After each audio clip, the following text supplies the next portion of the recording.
আহ, নমস্কার। Indian monks পেজে সবাইকে স্বাগত। আজকে যোগা বাশিষ্ঠ সারের আলোচনা। যোগ বাশিষ্ঠ সারের আলোচনাটা সততই কঠিন, কারণ শাস্ত্রের একটি প্রকরণ গ্রন্থ, তার মধ্যে বলছে স্বয়ং বশিষ্ঠ মুনি, শুনছেন আবার কেনা অবতার রামচন্দ্র, যা শোনারই কথা নয়, কারণ সে তো অলরেডি জ্ঞানী, নইলে তাকে অবতার কেন বলা হবে? কিন্তু তিনি শুনছেন কেন না, ভবিষ্যতে আমাদেরকে এগুলো শুনতে হবে বলে।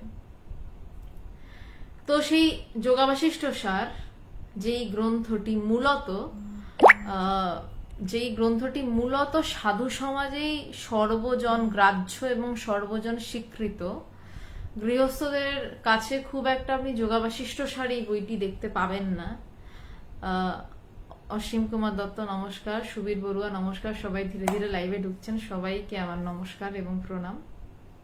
খুব একটা দেখতে পাবেন না, তার কারণ আমি গৃহস্থ সন্ন্যাসী বলে ডিফারেন্সিয়েট করছি না, আমি মানুষের চাহিদাটাকে ডিফারেন্সিয়েট করছি। কারণ বেশিরভাগ মানুষ চায় জীবনটাকে একটু ভালোভাবে কোনো মতে কাটাবো, আর এক দল চায় জীবনটাকে ফাটিয়ে কাটাবো। ফাটিয়ে মানে চুটিয়ে ভোগ করে কাটাবো। এই সাধু সন্ন্যাসীরা কিন্তু চুটিয়ে ভোগ করার দলে পড়েন। জিৎ নমস্কার, অভিজিৎ নন্দী নমস্কার, সুবীর বড়ুয়া নমস্কার, সবাইকে নমস্কার। আমার বাবার সাথে একটা খুব সুন্দর কনভারসেশন মনে পড়ে গেল এই সূত্রে। আমার বাবা আজকে পৃথিবীতে নেই। এই শিখাদি এসব কি স্টিকার পাঠাচ্ছে? না, আমি এতটাও রাগী নই। আমার বাবাই মানে বেঁচে নেই এই সময়। বাবার সাথে একটা খুব সুন্দর কনভারসেশন। এই বিছানাতে বাবা শুয়ে রয়েছে, এটা আমারই ঘর, তো বাবার সেদিন কিছু ভালো লাগছে না আর কি, তো বাবা এসে শুয়ে পড়েছে। তো বাবাকে আমি তখন বলছি, বাবা একদমই এগেনস্ট ছিলেন যে তুমি কেন আধ্যাত্মিক চর্চা করবে। স্বাভাবিক, কোনো ছেলে মেয়ে আধ্যাত্মিক চর্চা করবে, সেটা কারোর বাবা মাই খুব একটা বোধহয় না সাপোর্ট করেন। বাপ্পা চক্রবর্তী রাধে রাধে, প্রণাম প্রণাম, সবাইকে প্রণাম আমার পক্ষ থেকে। রুমি সরকার প্রণাম। হ্যাঁ, ভুল করে শিখাতে বুঝতে পেরেছি। শ্রীমতী দি নমস্কার নমস্কার, অনেকদিন পর দেখলাম। তো আমার সিনটা মনে পড়ছে, ঠিক আমি যেই জায়গাটায় বসে, এই জায়গায় বাবা মাথা দিয়ে শুয়ে রয়েছেন। তো বাবা ছোটবেলায় ক্লাস 2-তে বাংলাদেশ থেকে এদেশে এসে ভারত সেবাশ্রম সঙ্গে থেকেছেন এবং পড়াশোনা ভারত সেবাশ্রম সঙ্গে থেকে পড়াশোনা করেছেন, কারণ এখানে কোথাও জায়গা ছিল না থাকার। তো সেদিন বাবার মেন্টাল কন্ডিশন খুব নড়বড়ে। তাই বাবাকে বলছি, বাবা তুমি তো সারা জীবন ঠাকুর মাকে পুজো করে গেলে, আমি মানে জন্ম থেকে দেখেছি বাড়িতে একদিকে ঠাকুরের ফটো একদিকে মায়ের ফটো, বাবা রোজ না খেয়ে সকালবেলা দুধ দেখাতো। বললাম তুমি অ্যাটলিস্ট কথামৃত একটু পড়ো, তুমি কেন একটুও কথামৃত পড়ো না? তুমি জানোই না ঠাকুর মা কি বলেছে, তুমি সারাটা জীবন তাদের পুজো করে গেলে। বাবা দেহত্যাগের যতদূর সম্ভব বছর 2-3 আগের কথা। তো বাবা বলছে ও আমার সব জানা আছে, আমাদের মহারাজরা ভারত সেবাশ্রমে আমাদের গীতা পড়াতো, আমাদের খুব ভালো লাগতো সেই সময়টা। আমি বললাম, বাবা যদি ওইটুকু সময় গীতা পড়ে তোমাদের ওই সময়টা ভালো লাগতে পারে, তাহলে সেটাকে জীবন মানাচ্ছ না কেন? তুমি বলছো আমার একটু গীতা শুনে আমার ভালো লাগতো, যখন মহারাজরা বলতো আমি শুনেছি আমার ভালো লাগতো, তাহলে আমি যদি এটাকে জীবন বানাই, তুমি যদি গীতাটাকে জীবন বানাও বা এই আধ্যাত্মিক বিষয়টাকে জীবন বানাও, তুমি তাহলে ভালো থাকবে। কিন্তু মানে আমার বলতে খারাপ লাগছে, এটা লাইন আছে না, চোরান আসনে ধর্মের কাহিনী, বদ্ধজীব মানে বদ্ধজীবী। তো আমি পিতৃ নিন্দা করছি না, যেটা সত্য সেটা বলছি। আমার বাবা অনেকটা সেই গোছের মানুষ, মানে বসে বসে বসে থাকবে, চোখ বুঝে বসে থাকবে, তাও দিয়ে যাচ্ছে, কিন্তু ঈশ্বর চিন্তা কিছুতেই করবে না। তো যাই হোক, কিছুতেই করানো যায়নি। তো যে প্রসঙ্গ থেকে বিষয়টা এলো, যে মানে আমাদের জন্য কিন্তু এত না, মলি দেরি করেননি আপনি, তুমি দেরি করনি, মানে আমিও সবে শুরু করেছি। তো যেই জন্য সমস্ত কিছু আলোচনা, মানে রামের তো কোনো দরকার ছিল না নতুন করে জ্ঞান লাভ করার, কিন্তু আমাদের জন্য তিনি এত কথা শুনেছেন, বশিষ্ঠ মুনি এত কথা বলেছেন, তিনি যেন আবার জ্ঞানী হয়েছেন। আজকের টপিকটা আমার নিজের খুব ভালো লেগেছে। যেই কথা থেকে এই বিষয়টা এলাম আমার বাবার বিষয়ে, যে কেন যোগা বাশিষ্ঠ সার সংসারীদের কাছে বেশি দেখা যায় না, সন্ন্যাসীদের কাছে বেশি দেখা যায়। তার কারণ সংসারীরা চায় ঠিক আমার বাবার মতন আমি একটু ভালো থাকবো, ভালোভাবে জীবনটা কাটিয়ে নিতে চাই। কিন্তু আসলে ভালোভাবে জীবনটা কিভাবে কাটবে সেইটা বুঝতে গেলে তাকে যোগা বাশিষ্ঠ সার করতে হবে, কারণ এখানে জ্ঞান লাভের কথা আছে। তোমার মন কিভাবে একটু ভালো থাকবে, তুমি একটু কিভাবে শরীর ভালো থাকবে, এই কথা বলা নেই এখানে। এখানে বলা হচ্ছে যে যে তোমার মন ভালো আছে কি মন্দ আছে, সে সেটাকে অনুভব করবে, সেটাকে বোধ করবে, তাকে অনুভব করার কথা বলা রয়েছে। কোথাও এই ধরনের শাস্ত্রে বলা নেই যে এটা করলে তোমার মন ভালো থাকবে, এটা করলে তোমার দিন ভালো যাবে। আমাদের গৃহস্থদের মধ্যে, আমি গৃহস্থ সন্ন্যাসী ডিফারেন্সিয়েট করছি মানসিকতার ক্ষেত্রে, কিন্তু আমি বারবার বলছি যার বিষয় আমি জ্ঞান লাভ করবো, আমি ভালো থাকবো, ফাটিয়ে ভালো থাকবো, সে কিন্তু যোগা বাশিষ্ঠ সার পড়তে চাইবে, সে নৈষ্কর্ম সিদ্ধি পড়তে চাইবে, সে অনেক কিছু পড়তে চাইবে। সে শুধু পড়তে চাইবে না, একটা সময় পড়তে পড়তে পড়া থামিয়ে দিয়ে সে যা পড়েছে সেটাকে অনুভব করতে চাইবে।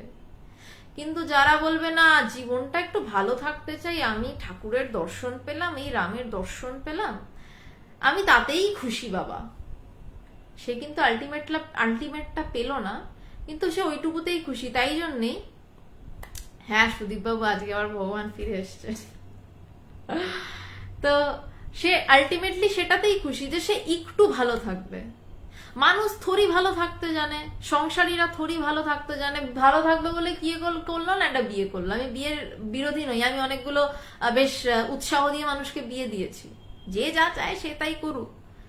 সে ভালো থাকবে বলে বিয়ে করলো, বিয়ে করে কি করলো, কদিন পর ঝগড়া ঝামেলা করলো, তারপর হয় ডিভোর্স দিল, নয়তো ঝগড়া ঝামেলা করে করে জীবনটাকে কাটিয়ে দিল। বলছে কি আমি ভালোই মন্দে রয়েছি।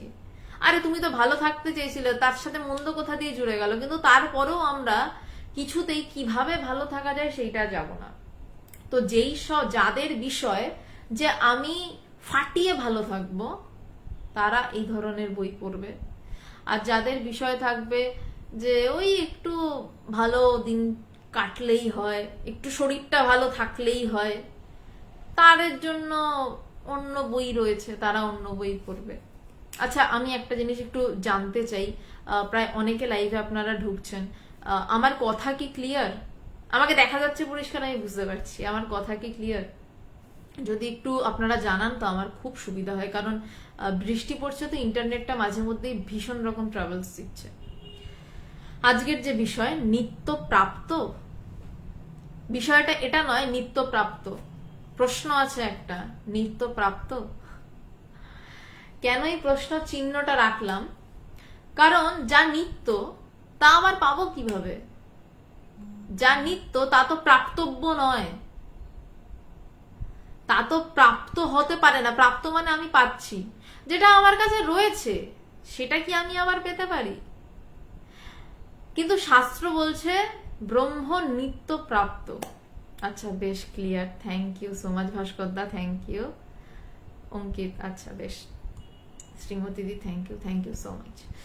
তো যেই বস্তুটা আমার কাছে রয়েছে নিত্য, তাকে আবার আমার প্রাপ্ত হওয়ার কি আছে? তাকে আমি পেতে চাইবো কেন? একজন আগের লাইভে কমেন্ট করেছিলেন যে কি করে তাড়াতাড়ি ব্রহ্মজ্ঞান লাভ হতে পারে। তাড়াতাড়ির তো প্রশ্নই নেই, মানে লিখেছিলেন তাড়াতাড়ির জায়গায়, তাড়াতাড়ির তো প্রশ্নই নেই, রকিবুল প্রণাম, তাড়াতাড়ির প্রশ্নই নেই।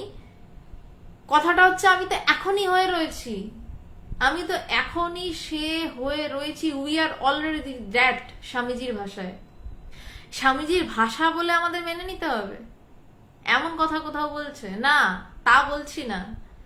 আমি বলছি আপনি সত্যি এখন তাই হয়ে রয়েছেন। তো যে তাই হয়ে রয়েছে, এবার আমি বললাম হ্যাঁ আমি তো তাই হয়ে রয়েছি, তাহলে আমার আর এত কিছু শোনার কি দরকার, এত কিছু বোঝার কি দরকার? দরকার আছে কেন?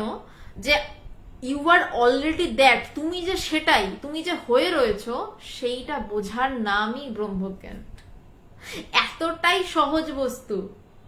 যেমন আমার কাছে এই এই এই মোবাইলটা আছে, কিন্তু ধরো আমি জানি না মোবাইলটা রয়েছে, কোনো ড্রয়ারে হারিয়ে পড়েছিল, হঠাৎ ড্রয়ার টেনে দেখলাম আরে আমার কাছে মোবাইলটা রয়েছে। এটাই হচ্ছে ব্রহ্মজ্ঞান। আমার কাছে যা রয়েছে সেটাকে আমি বুঝলাম আমার কাছেই রয়েছে। তাই জন্য আমি আজকে টপিকটা রেখেছি যে নিত্য প্রাপ্ত। শাস্ত্র বোঝাতে গিয়ে অনেক কিছু বোঝায়। যেমন মা বাচ্চা বেলায় মা চাঁদ দেখায় আমাদেরকে কেমন করে, প্রত্যেকেরই এইটা রয়েছে, যাদের নেই তারা বলবে না একটু। আর আজকের টপিকটা একটু বেশ মজার রয়েছে, একটু কঠিনও রয়েছে, একটু কমিউনিকেট করলে ভাল লাগবে। মানে আপনারা যদি একটু বলেন যে বুঝতে অসুবিধা হচ্ছে কি হচ্ছে না, একটু যদি কমেন্ট করে জানান তাহলে একটু সুবিধা হয়। আর যার যা প্রশ্ন থাকবে এই রিলেটেড অবশ্যই করবেন, এটা ছাড়া যদি কোনো প্রশ্ন থাকে একদম শেষে করবেন। যেমন বাচ্চাদেরকে মা দেখায় চাঁদটাকে আকাশে, যে দেখ দেখ দেখ চাঁদ। বাচ্চাদের দেখবেন ঘাড় তুলতে পারে না এরকম করে, কই কই কই কই কই, ওই দেখ তাল গাছ, তাহলে হ্যাঁ তাল গাছ, ওই দেখ তাল গাছের মাথার উপর চাঁদ উঠেছে। তখন বাচ্চাটা তাল গাছ খুঁজে পেয়েছে, তাল গাছের মাথায় চাঁদ, তখন চাঁদ দেখতে পাচ্ছে। তার আগে কিন্তু মৌসুমীদি নোটিফিকেশনে, আমি যারা লাইভ শুনছেন আমি সবাইকে জানিয়ে দিই, মৌসুমী মুখার্জি যে কথাটা বলছেন যে নোটিফিকেশন পাচ্ছেন না তাই অনুষ্ঠানে যোগ দিতে দেরি হচ্ছে, অ্যাকচুয়ালি ইন্ডিয়ান মংস পেজটা আমি জানি না কাদের কোন সমস্যা হয়েছে, একটু ব্রহ্মজ্ঞানের কথা বলছি বলে, মানে মায়ার রাজ্য থেকে টেনে বের করার একটা প্রচেষ্টা, তো প্রচুর লোকে এসে রিপোর্ট করে গেছে, কেন করেছে আমি জানি না। আপনাদের একটা মানে বিনীত অনুরোধ করছি, আমি বিনীত বা অনুরোধ করছি, অ্যাকচুয়ালি প্রচুর মানুষ নোটিফিকেশন পাচ্ছে না। আপনারা হয়তো খেয়াল করে থাকবেন আগে প্রায় 150 জন 200 জনের উপর মানুষ দেখতেন, কিন্তু এখন নোটিফিকেশন পাচ্ছে না। তার কারণ বোধহয় শুধু ব্রহ্মজ্ঞানের কথা বলছি বলে একদলের খুব রাগ হয়েছে, তারা পেজটাকে প্রচুর রিপোর্ট করেছে। তো এই রিপোর্টের হাত থেকে যদি বাঁচতে হয় তাহলে যারা শুনছেন তাদের কাছে আমার অনুরোধ, যদি একটা করে কমেন্ট করে দিয়ে যান বা অনেকগুলো কমেন্ট সেকশন থাকে তাহলে পেজটা আবার বাড়তে পারে, নোটিফিকেশন মানুষের কাছে পৌঁছাতে পারে। আর একটা যদি হয়, মানে এটার সাথে যদি আপনারা অনুষ্ঠানটা শেষে পেজে দেখবেন রিভিউ বলে একটা জায়গা রয়েছে, সেখানে গিয়ে যদি রিভিউ একটা করে দেন তাহলে আস্তে আস্তে পেজের রিচটা আবার বাড়বে। কারণ এত পরিমাণ রিপোর্ট পড়েছে এই পেজটার উপরে, ওই যে বললাম জানি না কেন ব্রহ্মজ্ঞানের কথা বলছি তাই কিছু মানুষের খুব রাগ হয়েছে হয়তো, তারা প্রচুর রিপোর্ট করেছে। তাই জন্য মৌসুমীদি আপনার মানে তোমার মতনই, তাই জন্য অনেকের কাছেই যে প্রোগ্রাম যে শুরু হচ্ছে বা প্রোগ্রাম যে হবে এই নোটিফিকেশনটুকুও পাচ্ছে না। মানে প্রচুর মানুষ আমাকে ইনবক্সে বলেছেন যে তোমরা কি প্রোগ্রাম করছো না, তোমরা কি আর বেদান্ত বলছো না। তো আপনারা যদি একটু রিভিউ দিয়ে দেন, আর যদি অনুষ্ঠান চলাকালীন বা অন্য যে কোনো পোস্টে একটু বেশি পরিমাণে কমেন্ট, হোয়াট এভার এলস, মানে থামস আপ বা হোয়াট এভার এলস, যেটা একটা ট্যাকটিক্স আর কি ফেসবুকের, আমি একটু টপিক থেকে সরলাম, সরি, যদি একটা কমেন্টস করে দেন, মানে সেটা হোয়াট এভার এলস করতে থাকেন, তাহলে রিচটা বাড়ে পেজের আর কি, নয়তো কেউই প্রায় নোটিফিকেশন পাচ্ছে না, প্রচুর মানুষ। তো যাই হোক, যেই জায়গাটায় বলছিলাম যে যেই বস্তুটা আমরা সবসময় হয়েই রয়েছি সেটাকে আবার কেন প্রাপ্ত করতে হবে। এবার যেহেতু ওই বাচ্চাটা ডাইরেক্টলি চাঁদ দেখতে পারে না, তাই জন্য আমাদের সমস্ত শাস্ত্র বিভিন্ন কিছুতে তাই বলা হচ্ছে ব্রহ্ম নিত্য প্রাপ্ত। কিন্তু যে বলছে সে জানে ব্রহ্ম নিত্য প্রাপ্ত হতেই পারে না, কারণ ব্রহ্ম নিত্য। নিত্যটাও একটা শব্দ দিয়ে ঘেরা, আমরা একটা শব্দ দিয়ে ঘিরেছি, ব্রহ্ম নিত্য প্রাপ্ত সব ছেড়ে দিন, বাদ দিন। আমরা ব্রহ্ম বিষয়টাকে একটা শব্দ দিয়ে ঘিরেছি, কারণ ঘিরতে বাধ্য হয়েছি। না, আমি 22 তারিখ লাইভ করিনি, আমরা ঘিরতে বাধ্য হয়েছি শাস্ত্রকারেরা, কারণ যা অনুভব করছি সেইটাকে তো মুখে বলা যাচ্ছে না। তাকে কি বলা যাচ্ছে না? তিনি অবাং মনস গোচরম, অবাং মনস গোচরম, তিনি বাক্য, বাং মনস মন, তার গোচরের অতীত, অবাং মনস গোচরম, তিনি বাক্য এবং মনের অতীত। বড়জোর এটা দিয়ে বর্ণনা করা যাচ্ছে, কিন্তু কিছু একটা দিয়ে তো বলতে হবে। হাওয়া হাওয়া তো বলতে পারি না, হাওয়াটাও মিথ্যা কথা, তিনি হাওয়াও নন, তিনি একজন মানে কেউ কেউ থাকে যে মানে চেষ্টা করে মানুষকে বোঝানোর যে হ্যাঁ আমার জ্ঞান লাভ হয়েছে, মানে এটা একটা বেশ সার্টিফাইড ব্যাপারটা পারতো যে আমার জ্ঞান লাভ হয়েছে। তো একজন একবার একদিনকে বলছে যে সেইখানে না কিচ্ছু নেই, হাসতে হাসতে মানে চেয়ার থেকে প্রায় পড়ে যাচ্ছিলাম। সেখানে কিছু নেই নাকি সেখানে কিছু আছে, সেটা মুখে কি আদৌ বলা যায়?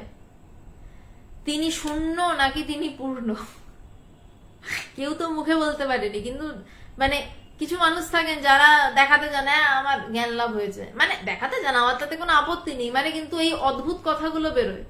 মানে জ্ঞান লাভ হলে যেই কথা, আর জ্ঞান লাভ না হয়ে সে যদি সেই জায়গার কথা বলতে যায়, যেমন কথায় কথায় ধরা পড়ে, তার একটা উদাহরণ আপনাদের দিলাম যে সেই জায়গায় কিচ্ছু নেই।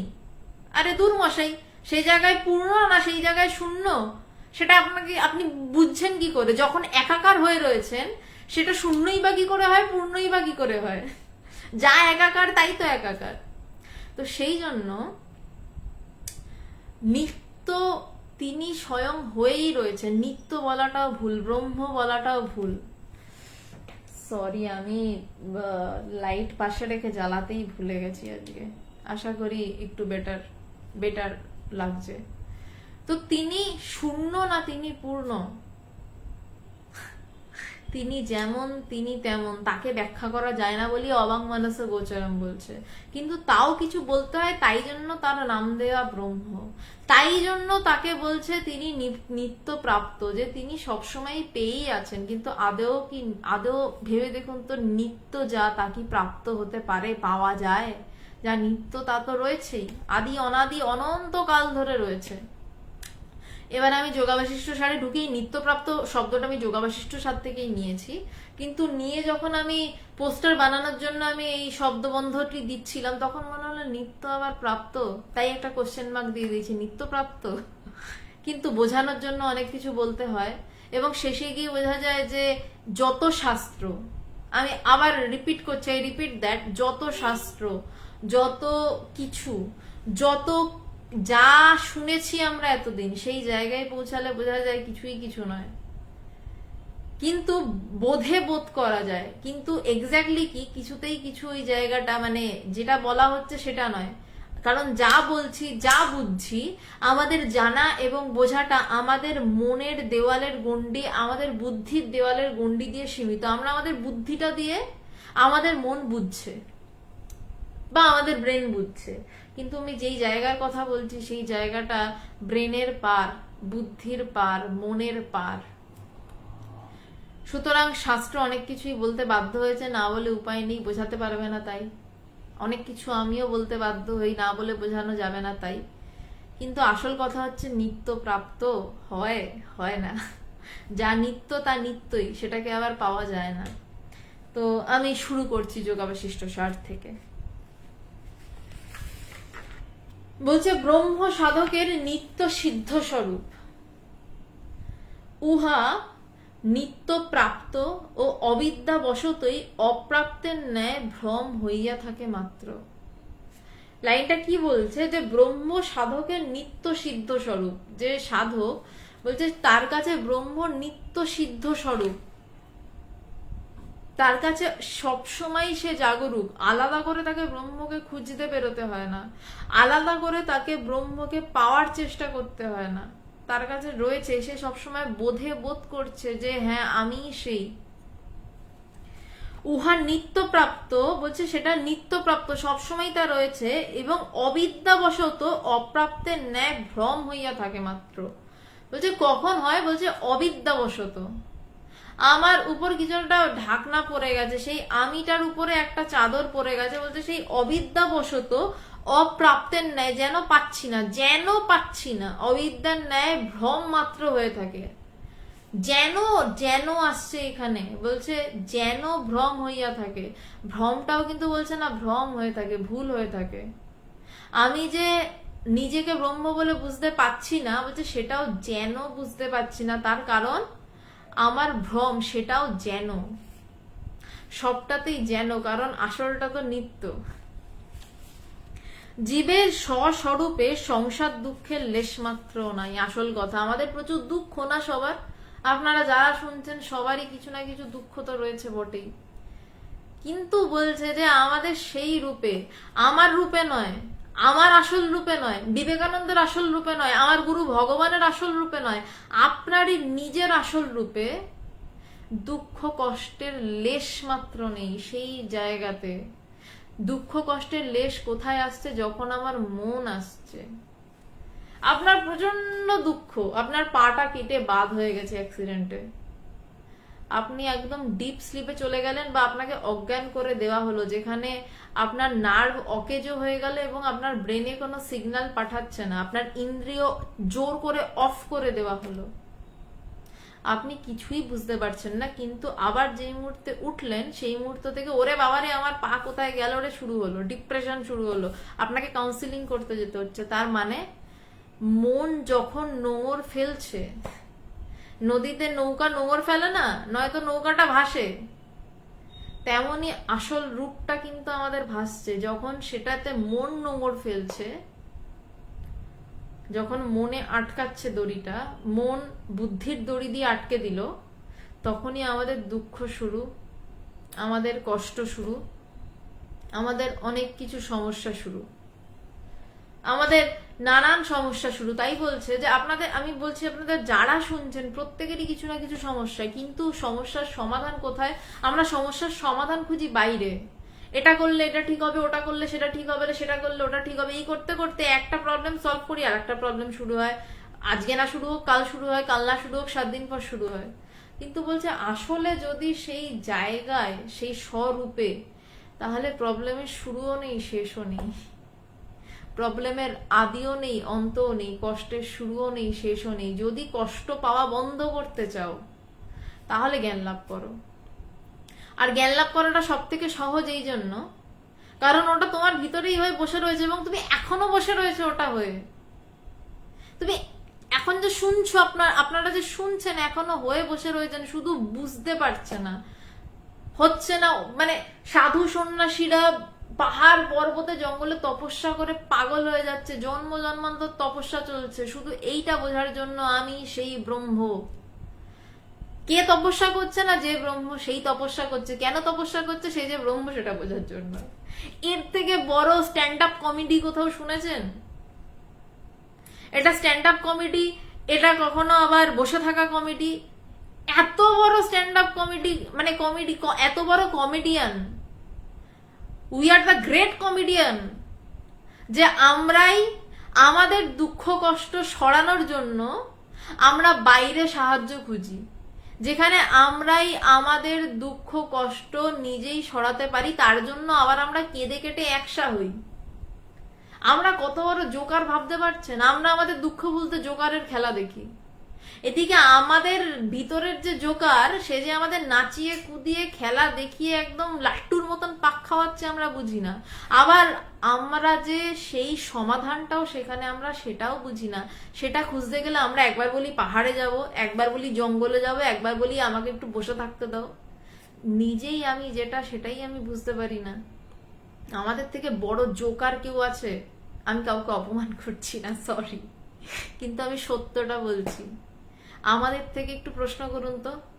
আমি আমাকে খুঁজছি আমার দুঃখ কষ্ট নাশের জন্য, আমি আমাকে খুঁজছি, আমি মানে সেই ব্রহ্ম, আমি আমাকে খুঁজছি আমার দুঃখ কষ্ট নাশের জন্য, আর আমি আমাকে খুঁজে পাচ্ছি না। ছোটবেলায় লুকোচুরি খেলতেন, আমরা প্রত্যেকটা মুহূর্তে নিজেদের সাথে নিজেরা লুকোচুরি খেলি। ব্রহ্মের কথা তো ছেড়ে দিন, মনের চিন্তার সাথেই আমরা লুকোচুরি খেলি। আমরা মনের চিন্তার মুখোমুখি দাঁড়াতে পারি না। আমরা নিজেদের চিন্তাকে বিভিন্ন বুদ্ধি দিয়ে গ্যাটিস দিতে থাকি। গ্যাটিস একটা খুব নতুন প্রচলিত শব্দ, আগেও প্রচলন ছিল, আগে তাপ্পি শব্দটা ছিল। আমরা আমাদের নিজেদের কোনো ভুল চিন্তাকে, শর্মিষ্ঠা দি জয়গুরু, আমরা আমাদের কোনো ভুল চিন্তাকে আমরা তাপ্পি দিতে থাকি। তাপ্পি দিয়ে কিসের তাপ্পি? না বুদ্ধির তাপ্পি।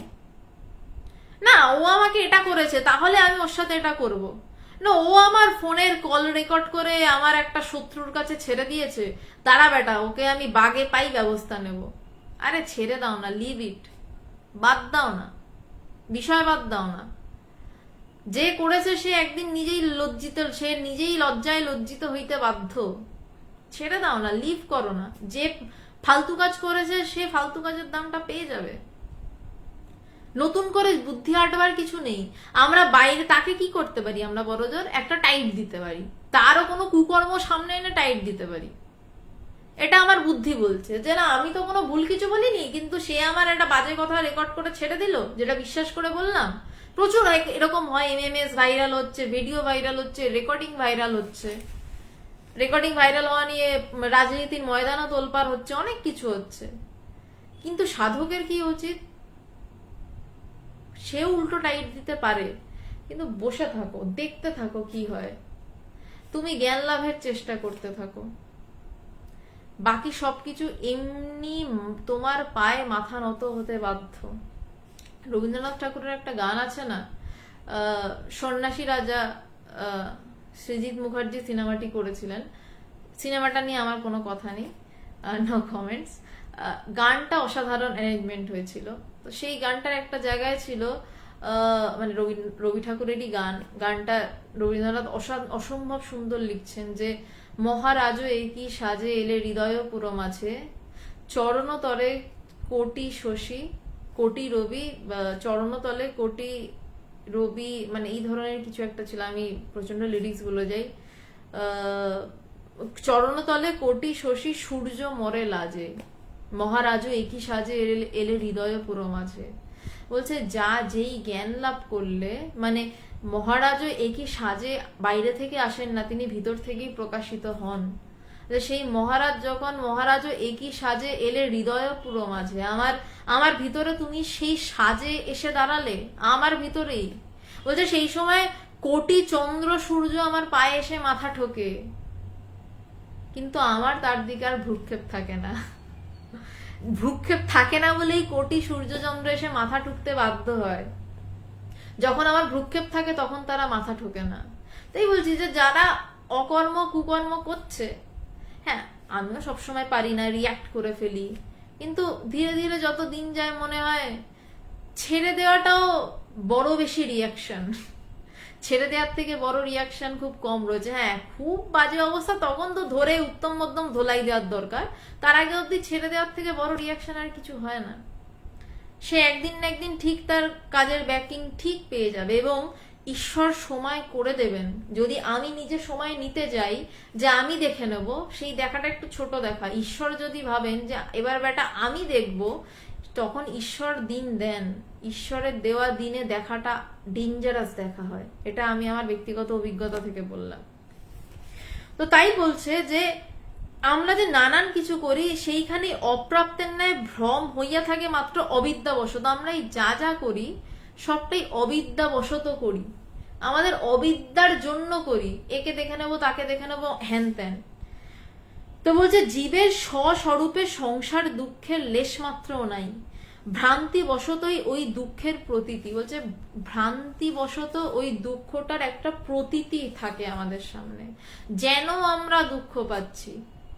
চট করে ঘুমিয়ে পড়ো না, ডিপ স্লিপ, ব্রহ্মজ্ঞান হতে হবে না, সমাধিও হতে হবে না, একটু গভীর ঘুমিয়ে পড়ো, দুঃখ কষ্ট কোথায় যায় বাবা। আমার মনে পড়ে বাবা যখন মারা গেলেন, কোভিড, বডিও তো আমরা কেউ পাইনি আর কি, একদম প্রথম দিকের। তো আমি চুপচাপ দেখছি দাঁড়িয়ে, যা হচ্ছে হচ্ছে, দেখছি ঘটনাবলী যা ঘটছে সামনে, দেখা ছাড়া রাস্তা নেই। তো কোভিড বাড়িতে কেউ আসবেও না, তাই দোকানে গিয়ে বললাম দাদা 0.5 সিডেটিভ দিন। নামটা বলছি না কি সিডেটিভ, কারণ উচিত নয় বলা। তো ডাক্তারের থেকে প্রেসক্রাইব করে দেখলাম মায়ের তো খুব খারাপ অবস্থা, কারণ বাড়িতে কেউ নেই, দুটো প্রাণী, মানে আমি মা। তো মাকে চুপচাপ সিডেটিভটা খাইয়ে দিলাম। আমি অবাক হয়ে সেই সময় দেখছি এত কষ্ট, মানে আমি খারাপ বলছি না, এটাই পৃথিবী, এটাই সত্য, এটাই জগৎ। এত কষ্ট, জীবনের একমাত্র সঙ্গী চলে যাওয়া। সিডেটিভে কিন্তু সে যখন ঘুমিয়ে পড়লো, তার কিন্তু কোনো দুঃখ নেই, কষ্ট নেই। আমার মনে আছে আমি গালে হাত দিয়ে বসে দেখছি মায়ের মুখটা, আমার তখন মনে হচ্ছে যে সত্যি জগৎ কি অদ্ভুত, জগৎ কি অদ্ভুত। সে কিন্তু শান্ত হয়ে ঘুমাচ্ছে, শান্ত, সেই ঘুমে কোনো কষ্ট নেই, কোনো কষ্টের লেশ মাত্র নেই, কোনো চিন্তা নেই, কাল উঠে মানুষটাকে দেখতে পাবো না এই চিন্তাটুকু নেই, সে নিশ্চিন্তে ঘুমাচ্ছে। তখন আমি ভাবছিলাম যে জগৎ কোথায় শেষ হয়ে যায়, আর আমরা কি নিয়ে এত নাচানাচি করি। পরের দিন সকালে উঠে যখন ওই আবার মন নোংর ফেললো, হ্যাঁ আবার কান্নাকাটি শুরু, অবশ্যই সে তো হবেই, কিন্তু সেই যে জায়গা, যদি আমাদের সামান্য সিডেটিভে আমরা সেই জায়গাতে চলে যেতে পারি, অবশ্যই সিডেটিভ খাবেন না, আমি একজন ফার্মাসিস্ট হিসেবে বারণ করছি, সিডেটিভ দুমদাম খাবেন না, একদম উচিত নয়। মানে তখন আমার হাতে কোনো উপায় ছিল না, বাড়িতে আমি একা একা মা, মানে আমি সামলাতে হবে, তাই বাধ্য হয়েছিলাম দিতে, নয়তো দিতাম না। ডাক্তারই বলেছিলেন যে হ্যাঁ দিয়ে দিন একটা, নইলে এই অবস্থায় অন্য অ্যাটাক হয়ে, প্যানিক অ্যাটাক হয়ে যেতে পারে। তো ঠিক যখন নোংর করে মনটা, ঠিক সকালবেলা মা উঠলো এবং কান্না শুরু। আমি তখন হা করে দেখছি এবং অশেষ গুরু কৃপায় আমি ঘটনাগুলো মেলাচ্ছি যে জগৎ কি এবং জগতের থেকে সরে গিয়ে আসল জায়গাটা কোথায়। আমি সবকিছু ভুলে থাকা থেকে পালিয়ে থাকাকে আসল জায়গা বলছি না, আমিও তো সিচুয়েশন দেখছি, কিন্তু সিচুয়েশনটা আমি অন্যভাবে দেখছি। আর আমার পাশে বসে আমার মা, যিনি আমার থেকে বয়সে অনেক বড়, তার অভিজ্ঞতা অনেক বেশি, তিনি সিচুয়েশনটাকে অন্যভাবে দেখছেন। তো গুরু কৃপায় বেঁচে গেছিলাম আর কি, যাই হোক। তো সেইখানেই বলছে, সেই জায়গাতে সংসারের কোনো দুঃখের লেশ মাত্র নেই, কোনো লেশ মাত্র নেই। একটু ব্যক্তিগত কথা শেয়ার করলাম, কারণ শুধু বইয়ের কথা বলাটা ঠিক বলে মনে হয় না। ব্যক্তিগত কথা না বললে, ব্যক্তিগত জীবনের কিছু কথা না বললে শুধু কথা বলাটা বেকার লাগে আমার। তো বলছে, অতএব বিচার প্রসূত সম্যক জ্ঞান দ্বারা অবিদ্যা নিবৃত্তি হইলে নিত্য সিদ্ধ স্বরূপস্থিতি স্বয়ংই সাধিত হয়, এবং এই জন্য গুরুমুখে বেদান্তোক্ত মহাবাক্যার্থ শ্রবণের আবশ্যকতা আছে। তো বলছে যে অতএব বিচার প্রসূত সম্যক জ্ঞান দ্বারা অবিদ্যা নিবৃত্তি হইলে, অবিদ্যা মানে কি, আমার প্রচুর দুঃখ, আমাকে দুঃখ কাটাতে হবে, আমার দুঃখ আমি ব্রহ্মকে পাচ্ছি না, এটাও এক প্রকার অবিদ্যা। আমার ব্রহ্মজ্ঞান চাই, আমার ব্রহ্মজ্ঞান চাই, এটাও অবিদ্যা, কিন্তু ভালো অবিদ্যা। বলছে এই অবিদ্যা কিভাবে নিবৃত্ত হবে, বলছে বিচার প্রসূত সম্যক জ্ঞান দ্বারা। অশোকবাবু ওম নমঃ নারায়ণা বলছে বিচার প্রসূত সম্যক জ্ঞান দ্বারা। প্রথমেই তো আমি বুঝে যাব না আমি সেই ব্রহ্ম এবং আমাকে কিছুই স্পর্শ করবে না। বলছে তখন কি করো না, বিচার করো যে আদেও কি এই জগৎটা আছে, এই জগতের এই যে দুঃখ কষ্ট তা কি আদেও আছে, বোধ করছে কে। যদি আমি একটু আমি খুব অল্প বিচারের ধারা বলছি, যে কে বোধ করছে, আমি বোধ করছি, আমিটা কে, আমি মানে মনটা, বা ধরে নি ব্রেনটা, নট মন আর ব্রেন সেম। ব্রেন একটা যন্ত্রের মতন কাজ করছে, গুরু মস্তিষ্কের হাইপোথ্যালামাসে গিয়ে যা হিট করছে সেটা মন ব্রেন দেখাচ্ছে, কিন্তু তার সাথে যদি মন না জুড়ে থাকে তখন কিন্তু সেই জায়গাটা দেখাচ্ছে না। যেমন আমি এখন বেদান্ত বলছি, বা আমি একটা মন দিয়ে সিনেমা দেখছি, আমার হাইপোথ্যালামাস সেই সিনেমাটাকে অ্যাকসেপ্ট করছে, আমার চোখে পড়ছে, সেই আমার চোখে বিভিন্ন ব্যাপার রয়েছে, আমি যাচ্ছি না অত ডিটেলসে, কিন্তু আমার সামনে দিয়ে একটা বিড়াল চলে গেল, আমি দেখতে পেলাম না। আমার চোখের সামনে দিয়ে একটা বিড়াল চলে গেল, আমি দেখতে পেলাম না। কেন পেলাম না? আমার চোখ ঠিক রয়েছে, আমার চোখে বিড়ালটারও প্রতিচ্ছবি পড়েছে, সেটাও গুরু মস্তিষ্কের হাইপোথ্যালামাসে ধাক্কা মেরেছে, কিন্তু কেন দেখতে পেলাম না? কারণ আমার মনটা যুক্ত নয়। হয়তো একটা গির্জার ঘন্টা বাজলো, আমার শ্রবণেন্দ্রিয় তো ঠিকঠাক, কিন্তু আমি মন দিয়ে সিনেমা দেখছি, আমি গান শুনছি, তাই আমি ঘন্টা শুনতে পেলাম না। হয়তো মা বলছে যে বেল বাজিয়ে যাচ্ছে শুনতে পাচ্ছি না, আমি সিনেমা দেখছিলাম শুনিনি। এমন ভাবে সিনেমা দেখিস যে বেলই শুনতে পাস না, সবার জীবনে ঘটে। তো সুতরাং ব্রেন এবং মন আলাদা, আমি দুটোকে গোলাচ্ছি না, কিন্তু আমি বোঝানোর জন্য বলছি।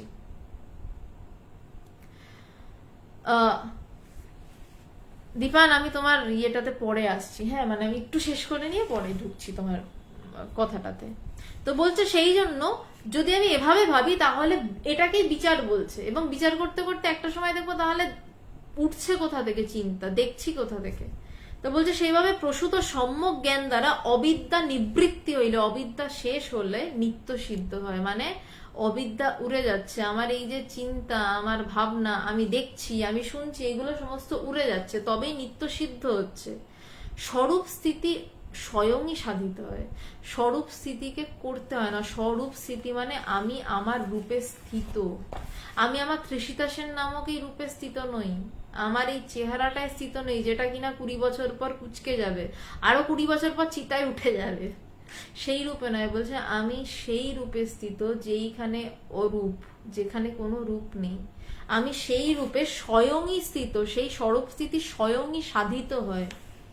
আমার অজ্ঞান সরে যাওয়াটাই আসল। আমার অজ্ঞান চাপে, কারণ মায়ার শেষ নেই। আমি এক্ষুনি সোনারপুরে বসে রয়েছি আমার বাড়িতে, আমি কিছুক্ষণ পর ভাবলাম আহা সুইজারল্যান্ডে যদি ঘুরে বেড়াতাম, সব ঘুমিয়ে স্বপ্ন দেখে ফেললাম সুইজারল্যান্ডে একদম মেবি ঘুরছি আমি। কিন্তু বলছে যে আমি সুইজারল্যান্ড থেকে দুম করে আবার অ্যান্টার্কটিকাও চলে যেতে পারি, অনেক জায়গা ঘুরে বেড়াতে পারি। কিন্তু বলছে ঘুরছে কে, চিন্তা করছে কে? একজনই সুইজারল্যান্ড যাচ্ছে, অ্যান্টার্কটিকা যাচ্ছে, আবার নিজের ঘরে ফিরে এসে কপালে করাঘাত করে ভাবছে হায় কপাল, কোথাও যাওয়া হলো না। তো বলছে যে এই যে বাকি চিন্তা, এগুলোর শেষ নেই। এগুলো যদি সরে যায়, যেই মুহূর্তে সরে যাবে সেই রূপে, সেই মুহূর্তে নিজের স্বরূপ নিজেই সাধিত হবে। নিজের স্বরূপ নিজেই প্রকাশিত, অন্য কিছুর দরকার নেই। স্বরূপ নিজেই স্বয়ং সাধিত হবে। বলতে কারণ যে স্বরূপ স্থিতি স্বয়ংই সাধিত হয়, এবং এর জন্য কি দরকার? বলছে এই জন্য গুরু মুখে বেদন্তোক্ত মহাবাক্যার্থ শ্রবণের আবশ্যকতা আছে। বলছে এটার জন্য কি দরকার? আমার গুরুর মুখে, যার তার মুখ থেকে শুনলে কিন্তু হবে না। যার তার মুখ থেকে শুনলে হবে না, তার কারণ সেই কথায় শক্তি থাকবে না। যে ব্রহ্মজ্ঞানী সে যখন বলবে অহং ব্রহ্মাস্মি, সেই কথার একটা শক্তি রয়েছে। যেমন ধরুন কেউ মানালি থেকে ঘুরে এসছে, সে আপনাকে বলবে যে মানালির ম্যালের রাস্তাটা এইভাবে চলে যাবেন। আর যে মানালির গল্প পড়েছে, সিনেমা টিনেমা দেখেছে, সে সিনেমা দেখে আপনাকে একরকম এক্সপ্লেনেশন দেবে, এইরকম ভাবে যাবে, যে ট্রাভেল গাইড পড়েছে। কিন্তু যে নিজে হেঁটে এসছে মানালির রাস্তায়, সে আপনাকে যেভাবে মানালির কথা বলবে, আপনি শুনেই বুঝবেন হ্যাঁ এ বেটা শিওর মানালি গেছে, এবং আপনি গিয়ে তার কথা অনুযায়ী যেতে কোনো অসুবিধা হবে না। সে বলবে হয়তো দেখবেন এই পাশ থেকে একটা ছোট্ট সরু গলি চলে গেছে, ওইটা দিয়ে গেলে আপনাকে এই সিঁড়িগুলোকে আর ক্রস করতে হবে না, টুক করে আপনি উপরে উঠে যাবেন। কিন্তু যে যায়নি সে তো জানে সোজা সিঁড়ির কথা, সাইডের সিঁড়ির কথা তো সে জানে না।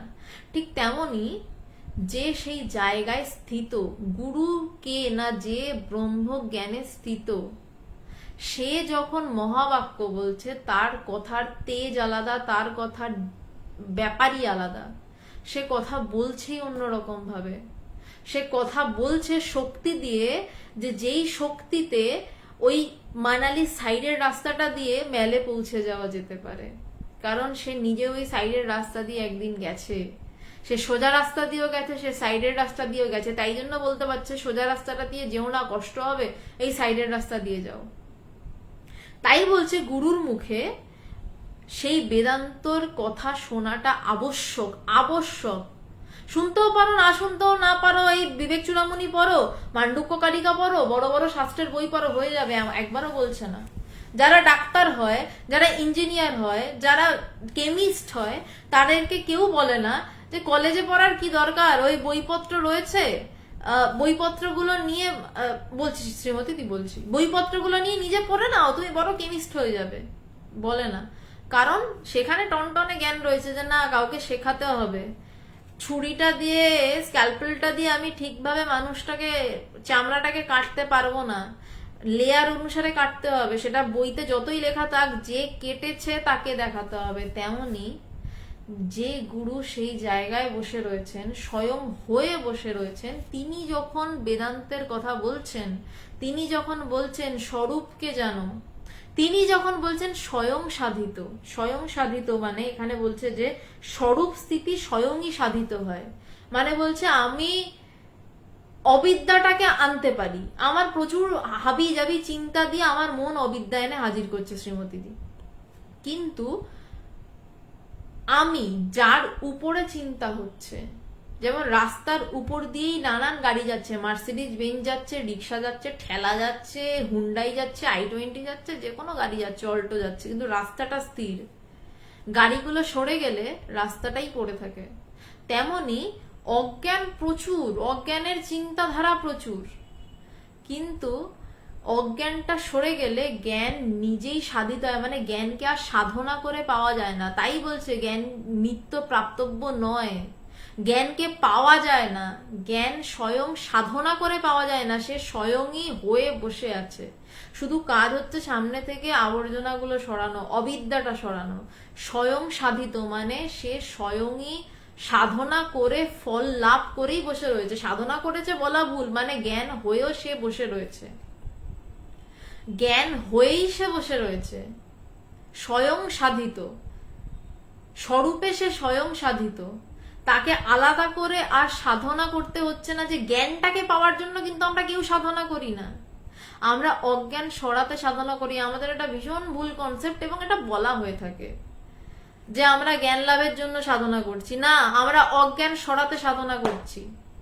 জ্ঞান তো হয়েই বসে আছে বাবা, এখনো জ্ঞান হয়ে বসে রয়েছে, এখনো জ্ঞানী হয়েই কথা বলছি, জ্ঞানী হয়ে তোমরা শুনছো। জ্ঞান জ্ঞান লাভের জন্য সাধনা নয়, অজ্ঞান সরাতে সাধনা। অজ্ঞান সরলেই জ্ঞানের প্রকাশ, আর কিছুই নয়। শ্রীমতী একটু কি ক্লিয়ার হয়েছে? আমি জানি পুরোটা ক্লিয়ার হবে না, তুমি এটা নিয়ে একটু চিন্তা করো, করতে করতে দেখবে অনেকটা ক্লিয়ার হবে। একটু হয়তো ক্লিয়ার হয়েছে। বলছে যে শুদ্ধ চিত্ত জিজ্ঞাসুর মল বিক্ষেপাদিত কোনো দোষ নেই, গুরুর উপদেশ শ্রবণ মাত্রই তাহার অপ্রতিবদ্ধ দৃঢ় জ্ঞান উৎপন্ন হইয়া থাকে। আচ্ছা, আমি এই জায়গাটায় না ঢুকবো না, কারণ চিত্তের অনেক রকম দোষ রয়েছে।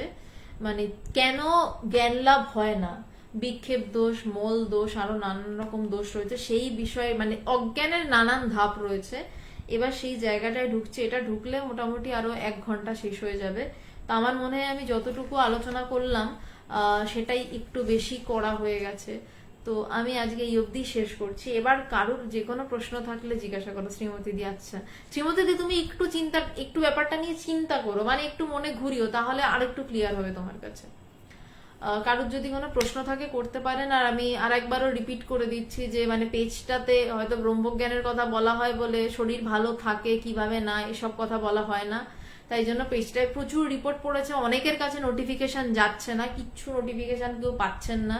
যদি পারেন পেজটাতে আপনারা একটা রিভিউ দিয়ে যান, আর যা হোক একটু কমেন্ট সেকশনে কমেন্ট করতে থাকুন, তাহলে পেজটার রিচটা একটু বাড়ে। কারণ লাইভ শুরু হচ্ছে, কেউ কোনো নোটিফিকেশনই পাচ্ছেন না, বেশিরভাগের ক্ষেত্রে হচ্ছে এটা। আচ্ছা দীপায়ন, তোমার কিছু প্রশ্ন ছিল। তাহলে প্রশ্নটাই তো হারিয়ে যায়।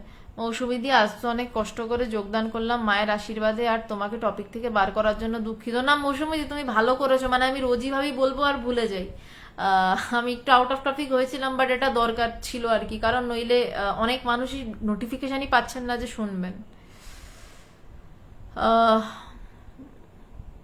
মলি বণিক, আচ্ছা দি ভাই, তোমার মনের সাথে বুদ্ধি মিলে গেলে কি ঈশ্বর চিন্তা আসে? মনের সাথে বুদ্ধি মিলে গেলে, মন আর বুদ্ধি একসাথেই তো সারাক্ষণ থাকে, বুদ্ধি তো মন ছাড়া থাকতে পারে না। একটু ভেবে দেখো তো মলি, বুদ্ধি তোমার মন ছাড়া কি থাকে? আমি এই টাস্কটা দিলাম তোমায়, বুদ্ধি মন ছাড়া থাকে, এটা একটু ভাবো। শুক্রবারের বেদান্ত সাধনার রাত 9টা থেকে লাইভ রয়েছে, আমাকে উত্তরটা তুমি দিও তো, বুদ্ধি কি আদৌ মন ছাড়া থাকে?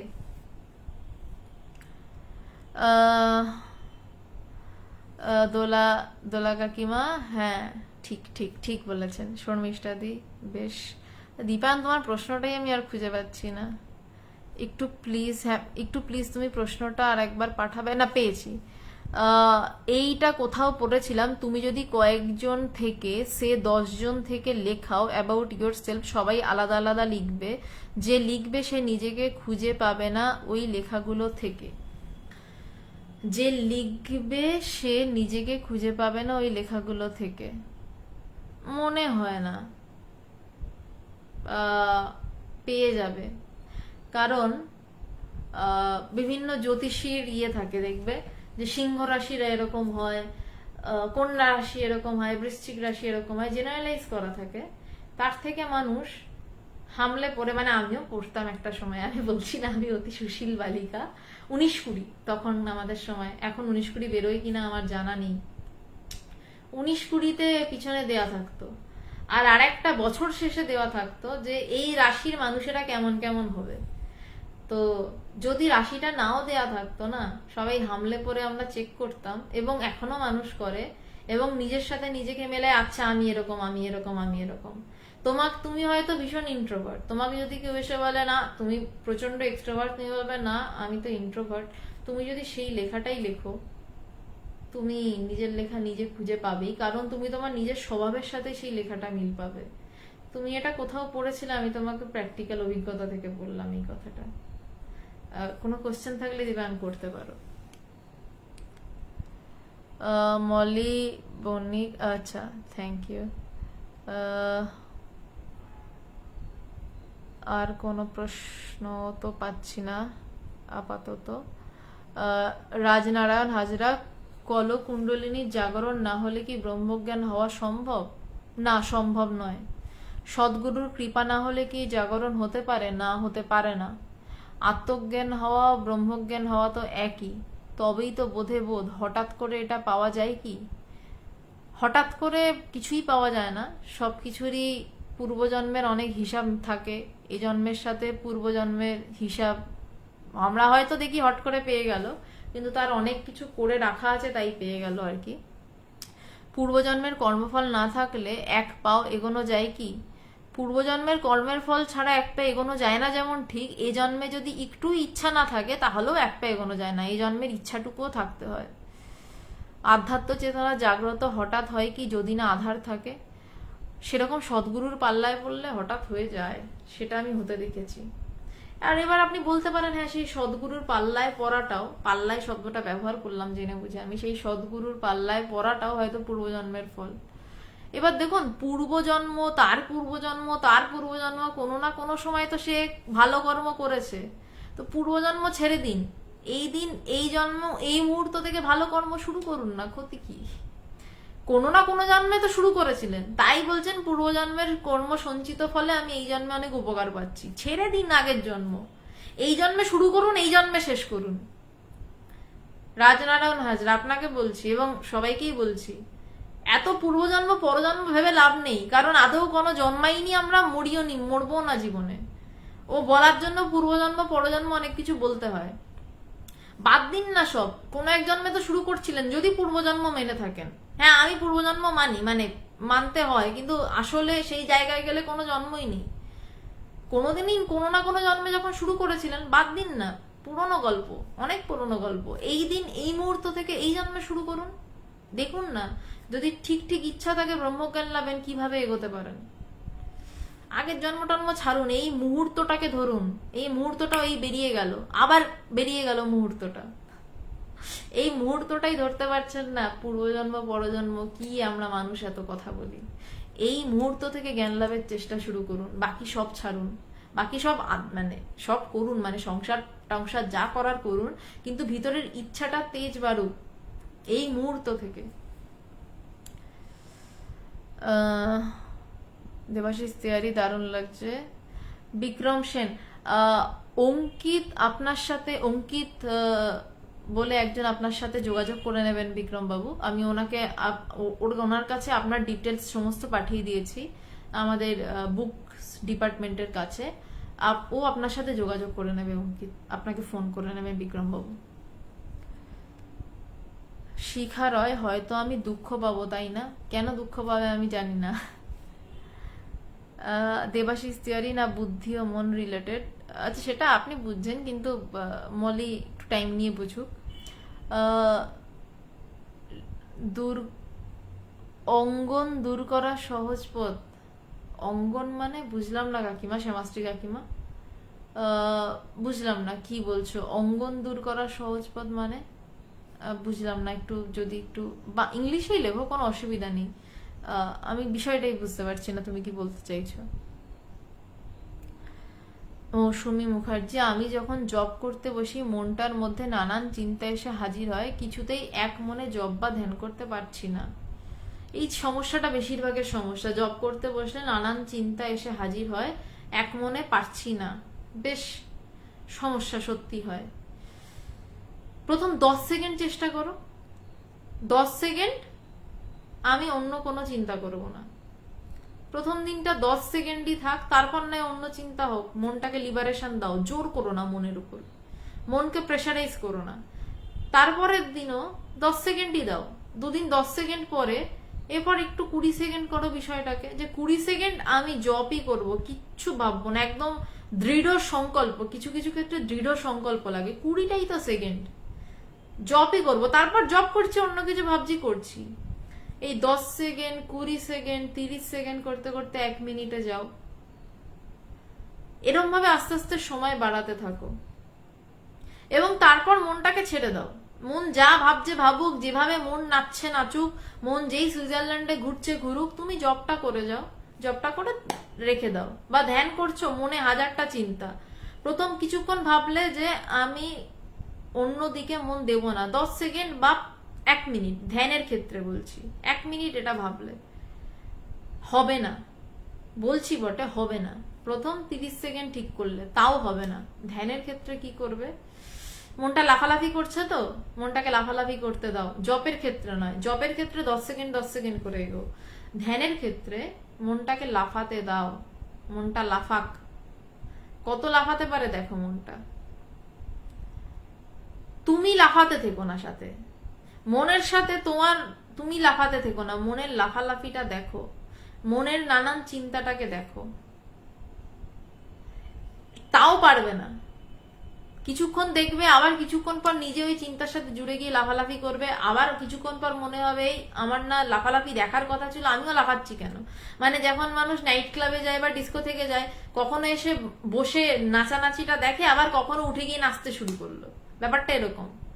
ঠিক তেমনই তুমিও ধ্যানে বসে কখনো দেখবে নিজে গিয়ে নাচতে শুরু করেছে, আবার যখনই মনে পড়বে সে সোফাতে বসে পড়বে, নিজের মনের সোফাতে। এটা চালাতে থাকো তো, তারপর জানিও আমাকে, হোয়াটসঅ্যাপে জানিও। আমি একটু ফোনে হয়তো পাবে না, আমাকে ফোন করতে পারো, হয়তো পাবে না, যেটা হবে সেটা আমাকে হোয়াটসঅ্যাপে একটু মেসেজ করে জানিও, কারণ ওপেন ওয়ালে অনুভূতি লিখো না। সুদীপ চক্রবর্তী, কিভাবে শুদ্ধ আনন্দতে চিরস্থায়ী নিরবিচ্ছিন্ন স্থিতি সম্ভব? নির্বিকল্প সমাধি লাভ করলে, একমাত্র নির্বিকল্প সমাধি লাভ করলে, সেই শুদ্ধ আনন্দেতে না, সেই শুদ্ধ চৈতন্যের নিরবিচ্ছিন্ন স্থিতি, সেখান থেকে আর যাওয়া আসা নেই, ফেরার জায়গা নেই, কারণ জায়গায় খুঁজে পাওয়া যাচ্ছে না, তো সেখান থেকে কোনো গতাগতি নেই।